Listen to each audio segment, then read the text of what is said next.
स्वामी जी, मनुष्य के साथ मनुष्यता का विकास होगा तो होगा सर्वांगीण विकास। लेकिन स्वामी जी, अब तो बच्चों की छुट्टियां खत्म होने वाली है।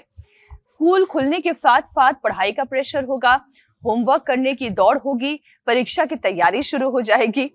लेकिन जिन हम बच्चों के सर्वांगीण विकास की बात कर रहे हैं, नींद, उठना, बैठना, पढ़ाई, खेल, स्क्रीन टाइम, ये सारी चीजें जो उनके 24 घंटे के रूटीन में हैं, अच्छा खान पान भी, स्वामी जी ये बच्चे का सर्वांगीण विकास कैसे करती है?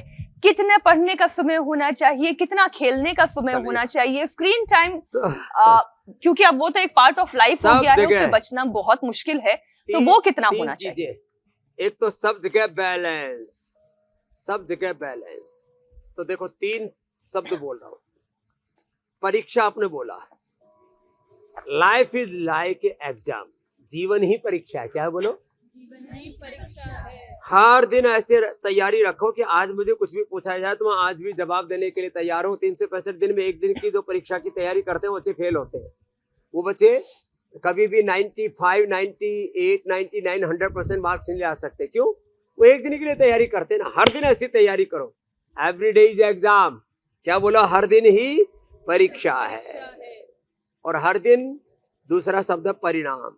हर दिन कुछ ऐसा काम करे जिसके परिणाम अच्छे। अकाउंटेबिलिटी हर दिन की, हर दिन में डिसिप्लिन, हर दिन परीक्षा है, हर दिन अच्छे काम करके अच्छे परिणाम लाना है, हर दिन अनुशासन। क्या बोला? हर दिन अनुशासन, डिसिप्लिन, उसमें भी कंसिस्टेंसी, कंटिन्यूटी। और इसके साथ साथ मेरी क्या है प्रायोरिटीज, प्रायोरिटीज तय करो। और उन प्रायोरिटीज का अकॉर्डिंग टाइम मैनेजमेंट। क्या बोला? बोलो बच्चों, टाइम मैनेजमेंट, लाइफ मैनेजमेंट। अब इतने शब्दों में पूरा जीवन सिखा दिया है, जीवन बता दिया है। नहीं तो बहुत लोगों को जीवन जीना आता ही नहीं। मैं देखता हूँ कुछ बच्चे केवल परीक्षा की तैयारी कर लेते हैं, मार्क्स तो अच्छे आ जाते हैं, फिर स्ट्रेस में, एंजाइटी में, डिप्रेशन में सुसाइड करके मर जाते हैं।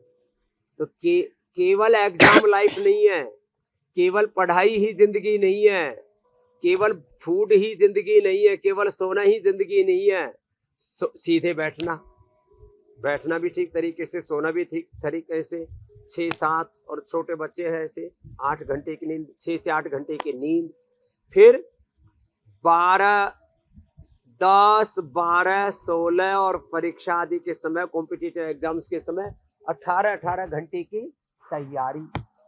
तो क्या बोला? 12 से 18 घंटे की मेहनत। सब में एक discipline, consistency, continuity, life management. लेकिन स्वामी जी, जब आप 12-13 घंटे की पढ़ाई, 18-18 घंटे की पढ़ाई की बात करते हैं, माफ कीजिए मैं बीच में आपको टोक रही हूँ, तो उसमें मैंने कई स्टूडेंट्स को देखा है, कई बच्चों को देखा है, क्या है कि वो ब्रेक टाइम चाहते हैं।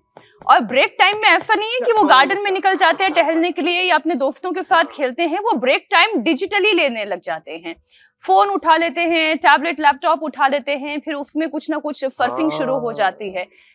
तो ये जो ब्रेक टाइम है वो डिजिटल होना चाहिए, या वो गार्डन में निकलकर अपने दोस्तों के साथ खेलने वाला होना चाहिए, या वहां पर थोड़ी गपशप होनी चाहिए?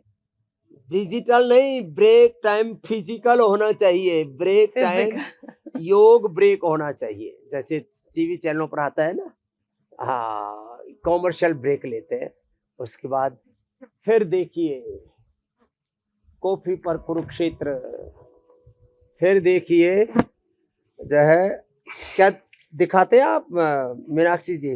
राजधर्म स्वामी जी, महाभारत, राजधर्म। राजधर्म।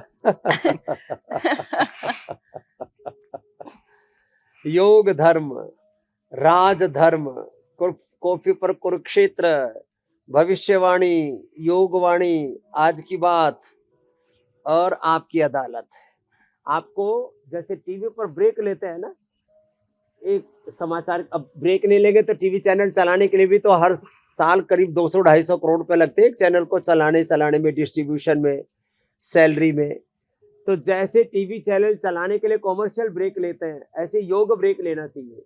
बीच में थोड़ा फुर्सत मिली, अनुलोम विलोम भ्रामरी उद्गीत कर लिया, थोड़ा हाथ पैर चला लिए, थोड़ा कोई अपने टॉपिक जो पढ़ रहे हैं, साइंस, मैथ, फिजिक्स आदि, उसके अलावा श्रीमद् भगवत गीता का छोटा सा एक गुटखा टाइप होता है, गुटखा वो खाने वाला गुटखा, तम्बाकू नहीं, छोटी सी किताब आती है, पॉकेट साइज बुक आती है। तो जो है कुछ लोग गुटखा खाते हैं, सिगरेट पीते हैं, उसमें भी ब्रेक लेते हैं।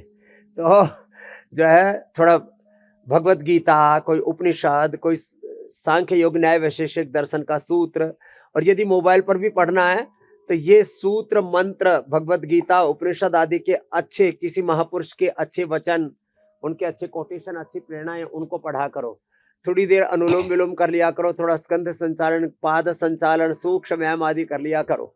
तो ऐसे ब्रेक में अच्छी बातें सोचो, और कुछ नहीं तो सांसों पर मन को केंद्रित करो। इसको कहते हैं प्रणव ध्यान, इसको कहते हैं प्रेक्षा विपश्यना ध्यान, गुणातीत भावातीत ध्यान, ट्रांसेंडेंट मेडिटेशन, इसको कहते हैं सेल्फ गाइडेड मेडिटेशन। अपने श्वासों के साथ ओंकार, नमोकार, ओम नमो अरिहंताणम, ओम नमो सिद्धाणम, एक ओंकार सतनाम श्री वाहिगुरु, सांसों के साथ ओम गायत्री का ध्यान।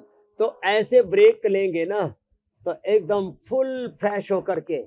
वैसे हम तो सच्ची बोल रहे हैं, हमको तो ब्रेक लेना ही नहीं पड़ता, हम तो विकल्प रहित संकल्प अखंड प्रचंड पुरुषार्थ अपने स्वकर्म में, अपने स्वधर्म में चरई वेती, बस ऐसे चलते ही रहते हैं। हमारा ज्ञान, हमारी भक्ति, हमारा कर्म खंडित ना हो। हाँ, एक कार्य को करते हुए थक गए थोड़े से तो कार्यांतर ही विश्राम है, आराम हराम है। ये प्रक्रिया हमारे यहाँ बहुत पहले से बड़े बुजुर्गों से चली आई है। ऐसे अर्धहलासन, पाद वृत्तासन, द्विचक्रिकासन। तो जो है ब्रेक लेने, हर चीज के अच्छे और बुरे दो तरीके हैं, खाने पीने से लेकर के, सोचने से लेकर के, देखने सुनने से लेकर के, बोलने से लेकर के, करने से लेकर के।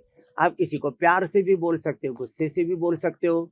मैंने कहा हर दृष्टि से अच्छा सोच सकते हो, अच्छा देख सकते हो, अच्छा सुन सकते हो, बुरा सोच सकते हो, देख सकते हो, सुन सकते हो, बोल सकते हो, कर सकते हो। तो बस डूज एंड डोंट्स को क्लियर रखें, apply the dos and deny the don'ts, this is life. इतनी सी बात समझ में आ जाए ना मेरी बहन मीनाक्षी जी, तो जिंदगी में कभी कोई डिस्ट्रैक्शन नहीं होगा, डिस्टर्बेंस नहीं होगा, डिस्ट्रप्शन नहीं होगा। बिल्कुल स्वामी ये जी, बहुत ही जरूरी है। इसलिए स्वामी जी आपने कहा कि अच्छा सुनना रोज चाहिए। हम योग कराते कराते मानस का निर्माण करते हैं, यौगिक आध्यात्मिक चित्त का निर्माण करते हैं, दिव्य जीवन का निर्माण करते हैं। मेरे भाई अमित जी, क्षिप्त मूड विक्षिप्त अवस्था से निकाल करके एकाग्र चित्त, निरुद्ध चित्त, अंतर्मुखी बना करके मनुष्य के भीतर दिव्यता को, देवत्व को घड़ते हैं, रामत्व को, कृष्णत्व को, हनुमतत्व को, शिवत्व को घड़ते हैं। शिवो हम जी मेरे भाई, लगा हुआ होती है अमित जी।